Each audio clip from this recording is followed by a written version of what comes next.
Rumors, lockdowns, beefed up security, and rampant uncertainty at our nation's schools can result in a lot of anxiety for children. It's important for parents to understand what kids are going through and feeling to help ease their fears. Joining me today is mental health expert Dr. Gregory Jantz, who founded the Center, A Place of Hope. Dr. Jantz, thank you so much for stopping by. Oh, good to be with you. It's such an important topic. You know, these stories really are traumatic to see them unfold. What happened at Sandy Hook, what happened at Aurora, Colorado. What are ways to calm the anxiety? Well, we need two things our kids need. They need safety, a sense of safety and security. And one of the things that we need to do is physically be present with them. A lot of times when they're struggling with this, it's going to come out in unusual ways, particularly if it's younger kids. We're going to see symptoms, maybe sleep disturbances, maybe it's even dreams. Kids are going to find a way to process this. Younger kids may have a stomach ache, some aches and pains. So this is one of the things just to be aware of. Even a bellyache. Absolutely. In the age of Facebook and Twitter, though, yes, it's hard to shelter kids, especially teenagers who have their own phones and that kind of thing. Well, I don't think we'll shelter them, but yes. Right, from watching the tragedies unfold. So how do you limit access, and do you need to, say, for high school students? Well, for younger kids, I'm going to say yes, we need to limit it. Repeated exposure increases anxiety. For the older kids, I think we need to talk about it.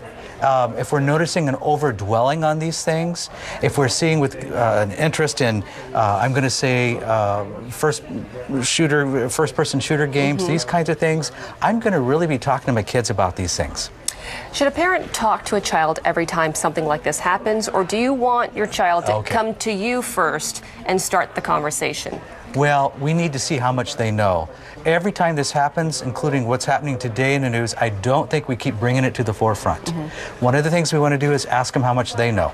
I have a 10-year-old son. One of the things I asked him is, did you hear anything about happening in the news today? And what do you know about it? So get a base from where they're at. Sometimes we overwhelm them with our own anxieties, our own worries, and kids absorb that. And even the adults, I mean, when you're watching this coverage, it's hard not to have tears in your eyes sometimes. Oh, absolutely. We need to remember that they will absorb our fears, so we need to understand where we are emotionally. Now, we need to deal with reality, but we need to understand their ability to process that.